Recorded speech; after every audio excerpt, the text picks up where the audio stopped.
पर ध्यान मत दो, ये हमेशा ऐसा मजाक करता है। फिर वैंग लड़की से गंभीरता से पूछता है कि क्या वह सेक्ट ज्वाइन करेगी।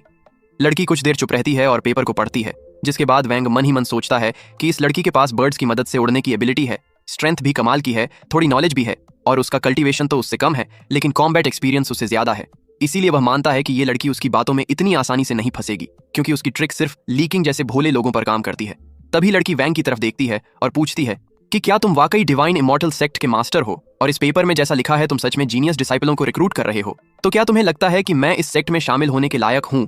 जैसे ही वैंग अपनी मामूली सी ट्रिक से लड़की को प्रभावित करने में सफल होता है, वह अंदर ही अंदर बेहद खुश होता है और सोचता है कि उसने कभी उम्मीद नहीं की थी कि इतनी खूबसूरत और फेरी जैसी लड़की भी उसकी बातों में आ जाएगी और उसकी डिसाइपल बनना चाहेगी। लेकिन उसकी खुशी ज्यादा देर टिकती नहीं, क्योंकि तभी सिस्टम की नोटिफिकेशन आती है जिसमें बताया जाता है कि बिना एंट्रेंस फीस के कोई भी डिसाइपल सेक्ट में शामिल नहीं हो सकता।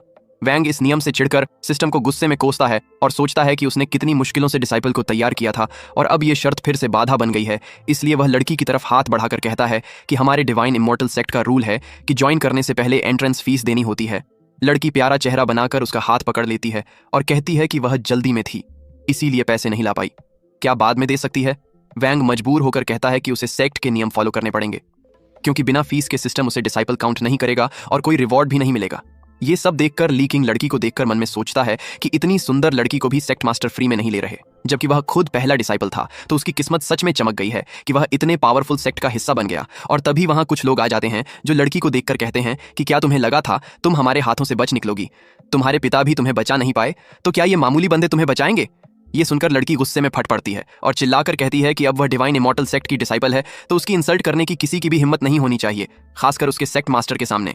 और ये सब सुनकर वैंग मन में सोचता है कि उसे लगा था एक टैलेंटेड डिसाइपल मिल गई, लेकिन इसके पीछे तो पहले से ही खतरे मंडरा रहे थे। जैसे ही वह लड़का लड़की को डराने की कोशिश करता है और कहता है कि तुम जैसे कमजोर लोग इन मामूली बंदों से अपनी जान बचा सकते हो, बाकी सब हंसते हैं। और उनमें से एक बंदा दावा करता है कि वह प्रोफाउंड जनरल रिलम तक पहुंच चुका है और इन सबको एक हाथ से खत्म कर सकता है। ये सुनकर वैंग सोचता है कि प्रोफाउंड जनरल रिलम तो उससे नीचे है, लेकिन सामने 5 बंदे हैं और पता नहीं बाकियों का लेवल क्या है। तभी वह लड़की घबराने लगती है और ली किंग उसे दिलासा देते हुए बोलता है कि ये सिर्फ प्रोफाउंड रिलम के कीड़े हैं और सेक्ट मास्टर तो उंगलियों से इनको मसल सकते हैं। लेकिन ली किंग की यह बात सुनकर दुश्मनों को गुस्सा आ जाता है और एक बंदा कहता है कि वो इस बच्चे का मुंह तोड़ देगा। वैंग को ली किंग पर गुस्सा आता है और वह मन में सोचता है कि यह लड़का हमेशा मुसीबत पैदा करता है। खुद के पास एंट्री पीस रिलम की पावर है, लेकिन कोई कॉम्बैट एक्सपीरियंस नहीं है।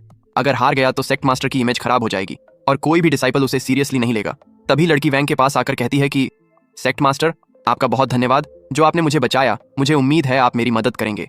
वैंग उसे भरोसा दिलाते हुए कहता है कि जब तक वह उसकी टेरिटरी में है कोई उसे छू भी नहीं सकता, मगर मन में सोचता है कि वह 2 धारी तलवार के बीच खड़ा है। जैसे ही वैंग बोलता है कि चिंता की कोई बात नहीं है, तभी वह दुश्मन बंदा उसकी तरफ बढ़ता है और चिल्लाते हुए कहता है कि तुम्हारे जैसे बंदर की हिम्मत कैसे हुई हमारे मार्कस के सामने बड़बड़ाने की, अब तू मरेगा। और ये कहते ही जितने भी उसके साथी होते हैं सभी वैंग पर हमला करने के लिए दौड़ पड़ते हैं। ब्रो वैंग जब ये स्लो मोमेंट देखकर पहले तो पूरी तरह घबरा गया, उसे लगा बस अब गेम ओवर है। लेकिन तभी वो नोटिस करता है कि बाकी सबकी स्पीड बहुत ही ज्यादा स्लो है और वो सोचता है कहीं मैं ही तो जरूरत से ज्यादा फास्ट नहीं हो गया। इतना सोचते ही उसकी आंखों में चमक आ जाती है और वो बोलता है, ओह सीन, इस मतलब कि इमॉर्टल कल्टीवेशन सच में ओपी है, क्योंकि मैं अभी सिर्फ एक ही रियल्म ऊपर हूं, फिर भी इनको फाइट में ईजिली आउटप्ले कर पा रहा हूं। फिर वो उन सबके बीच से निकल जाता है और मस्ती में बोलता है कि भाई लोग तुम लोग स्लो मोशन में फंसे हो, क्या टच करने की भी औकात नहीं है। इतना बोलते ही वो बोलता है, गच तेरी बारी है। अब शो टाइम और गच सीधा अपनी सॉर्ड उठा लेता है और पल भर में सब पर अटैक कर देता है। फिर उसकी सॉर्ड सीधे उन लोगों के लीडर की नेक पर रुकती है, जिसे देखकर वो बंदा एकदम पैनिक हो जाता है। फिर वैंग उसके पास जाता है और कहता है, तू बोला था ना मुझे मार देगा, लेकिन देख तो सही तेरे बंदे जमीन पर पड़े हैं और टच भी नहीं कर पाए। और ये सब देखकर लीकिंग तो इतना खुश हो जाता है कि सीनियर सिस्टर से बोलता है, मैंने तो कहा था सेक मास्टर बहुत स्ट्रांग है, उन्होंने तो कुछ किया भी नहीं, बस एल्डर गच अकेले सब पर भारी पड़ गया। ये सुनकर सिस्टर भी शॉक होकर बोलती है, मेरी आंखें शायद धोखा दे रही हैं, परफॉर्म डीलम के कल्टीवेटर्स इतनी जल्दी हार गए, क्या ही थे वो लोग। और अब हम उस बंदे को देखते हैं जो लड़की को मारने आया था। वो मन ही मन सोचता है कि इस बंदे ने सिंगल अटैक से परफॉर्म डीलम के 5 बंदे मार दिए। ये तो सच में ट्रू एक्सपर्ट है क्या? ये एंट्री पीस डीलम में है नहीं यार, ये तो नोब लेटी डीलम में है। इसका मुकाबला करना तो मेरे बस की बात नहीं है। अब मेरे पास सिर्फ एक ऑप्शन बचा है, किसी तरह जान बचानी है। और वो सोचता है मुझे जान की भीख मांगनी होगी। फिर वो बोलता है, सीनियर मेरा नाम लिन है और मैं यहाँ पर अंधा हो गया था, मैंने आपको पहचाना नहीं, मेरी गलती थी। सीनियर प्लीज माफ कर दो। और अगर मेरे फादर की बात करो तो वो यावरी एम्पायर के मर्क्यूरी हैं। अगर आपने मुझे छोड़ा तो मेरा फादर आपको धमाकेदार गिफ्ट देगा। और इतना सुनते ही सीन ऐसा बनता है कि जब लड़की गुस्से में बस फटने ही वाली थी तभी वैंग बोल पड़ता है, सुनो मुझे किसी मरकस वर्कली से फर्क नहीं पड़ता।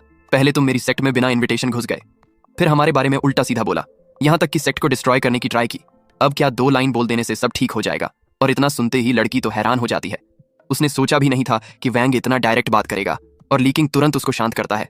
बोलता है, सिस्टर चिंता की कोई बात नहीं, सेक्ट मास्टर तो अल्टीमेटली अच्छे इंसान हैं, वो इस बंदे को यूं ही जाने नहीं देंगे।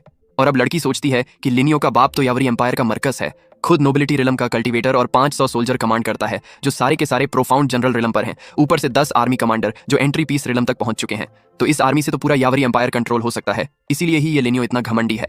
लेकिन अब जब वो देखती है कि वैंग ने उसकी पूरी इज्जत उड़ा दी और उसकी बातों को कोई वेट नहीं दिया, तो उसे लगने लगता है कि इस दुनिया में अगर कोई है जो उसे बचा सकता है तो वो यही डिवाइन इमोर्टल एक्ट का मास्टर है।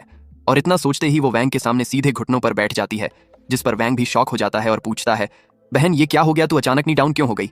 तब लड़की जवाब देती है कि मास्टर, मैं आपकी सेक्ट ज्वाइन करना चाहती हूँ ताकि मेडिसिन से अपना ट्रीटमेंट करा सकूं, और अब जब मैं जान चुकी हूँ कि आप अच्छे इंसान हैं तो मैं आपसे एक विनती करती हूँ कि मेरी लिंक फैमिली के लिए जस्टिस दिलाएं। और तभी शंकर बोलता है, लड़की सच्ची बता, क्या इस लिनियो ने तुझे परेशान किया है? जिस पर लड़की अपनी स्टोरी शेयर करती है कि वो इस बंदे से पहली बार फॉरेस्ट में ट्रेनिंग के दौरान मिली थी, और वहीं ये बंदा उसकी खूबसूरती के पीछे पड़ गया, और तभी से इसका असली मकसद उसके पीछे ही पड़ा है। उसने मेरे साथ वह सब करना चाहा जो उसकी गंदी सोच में था, पर मैं किसी तरह उससे बचकर जंगल में निकल गई। मुझे लगा घर पहुंचूंगी तो सेफ रहूंगी, लेकिन जैसे ही पहुंची देखा पूरा परिवार तबाह था। बूढ़े बच्चे महिलाएं कोई नहीं बचा, सबको बेरहमी से मार दिया, यहाँ तक कि मेरे फादर को तड़पा तड़पा कर मारा गया। फिर भी उन्होंने मेरी जान बचाने के लिए खुद को कुर्बान कर दिया और मुझे वक्त दिया ताकि मैं भाग सकूं। मैं जंगल की तरफ दौड़ी और वो साइको मेरे पीछे लगा रहा। अगर डैड ने अपनी जान देकर मुझे प्रोटेक्ट ना किया होता तो मैं कभी सेक्ट मास्टर तक नहीं पहुंच पाती। अब जब वैंग ने यह सुना तो उसने मुझे अपना हाथ देकर कहा, रिलैक्स, तुम चाहे डिसाइपल हो या नहीं फर्क नहीं पड़ता, लेकिन तुम हमारे सेक्ट की टेरिटरी में हो तो तुम्हारे लिए जस्टिस मिलना पक्का है। ये सुनते ही लिफ्फी की हालत खराब हो जाती है। वो वहां से भागने की कोशिश करता है, मिट्टी फेंककर सबका ध्यान भटकाता है। लड़की चिल्लाती है, सेक्ट मास्टर लिफ्फी भाग रहा है। वैंग देखता है और सोचता है, ये कैसा विलन है जो जान की भीख मांगने की बजाय भागने का प्लान कर रहा है? लगता है ये वर्जन 2.0 विलन है। पर जब तक एल्डर गुचंग यहाँ है, इसका भागना नामुमकिन है। एल्डर अपनी स्वॉर्ड निकालते हैं और उनका ऑरा इतना पावरफुल होता है कि आसपास पड़े लोग हवा में उड़ने लगते हैं। वैंग सोचता है, अच्छा हुआ मैं एंट्री पीस रिल्म पर पहुंच चुका हूं, वरना इस ऑरा से मैं भी हवा में उड़ रहा होता। अब क्या मुंह दिखाता अपने डिसाइपल्स को। फिर हम देखते हैं एल्डर गुचंग लाशों के ऊपर से स्टेप लेते हुए जंप करके सीधा लिफ्फी के ऊपर पहुंच जाते हैं, और इससे पहले कि लिफ्फी कुछ समझ पाए उसका अटैक सीधे लिफ्फी के माथे पर पड़ता है। लिफ्फी का गेम ओवर हो चुका था। उसकी हालत इतनी खराब हो चुकी थी कि वो सांस भी ठीक से नहीं ले पा रहा था, और वहीं एल्डर गुच ने उसे कड़क स्टाइल में उड़ाया और वापस रॉयल स्वैग के साथ लौटने लगे। लेकिन तभी लिफ्फी के गले का लॉकेट टूटकर नीचे गिरने वाला था। तभी वो लड़की दौड़कर उसे पकड़ लेती है। फिर गुच वैंग से रिपोर्ट करता है कि जैसा आप चाहते थे सर, लिफ्फी इस बार कहीं भाग नहीं पाया। और अब लड़की एल्डर की फ्लाइंग टेक्निक देखकर हैरान रह जाती है। उसके मन में चलता है कि यार, ये तो जब मैंने पहली बार देखा था तब लगा था बस पावरफुल होगा, लेकिन अब तो जिस लेवल की स्किल दिख रही है वो तो चैंगल जैसे मरकस को भी एक ही हिट में स्प्लिट कर दे ब्रो। ये डिवाइन इमॉर्टल सेक्ट है, इसके बारे में मैंने पहले क्यों नहीं सुना? इतने लीजेंड लोग यहाँ हैं। और फिर उसे खुद पर शर्म आती है कि वो पहले यहाँ पर एरोगेंट बन रही थी, लेकिन इतने पावरफुल लोगों ने उसके साथ इतनी रिजेक्टिंग बात नहीं की, बल्कि सॉफ्टली हैंडल किया और इतने ख्याल रखे। फिर वैंग उसके पास आता है और बोलता है कि मुझे पता है तुमने सेक्ट ज्वाइन करने की बात इसलिए की थी ताकि खुद को सेफ रख सको। और ये सुनकर लड़की थोड़ा सा शर्मिंदा हो जाती है, लेकिन वैंग मुस्कुराते हुए कहता है, मैं नाराज नहीं हूँ, तुमने जो किया वो उस मोमेंट में सही था, और शायद मैं भी उसी सिचुएशन में यही करता। इसलिए एक बार फिर पूछता हूँ, क्या तुम सच में हमारी सेक्ट की डिसाइपल बनना चाहती हो? अगर हाँ तो कुछ वक्त यहाँ रुको, अपने मन से डिसाइड करो, और फिर ज्वाइन करना चाहो तो वेलकम है।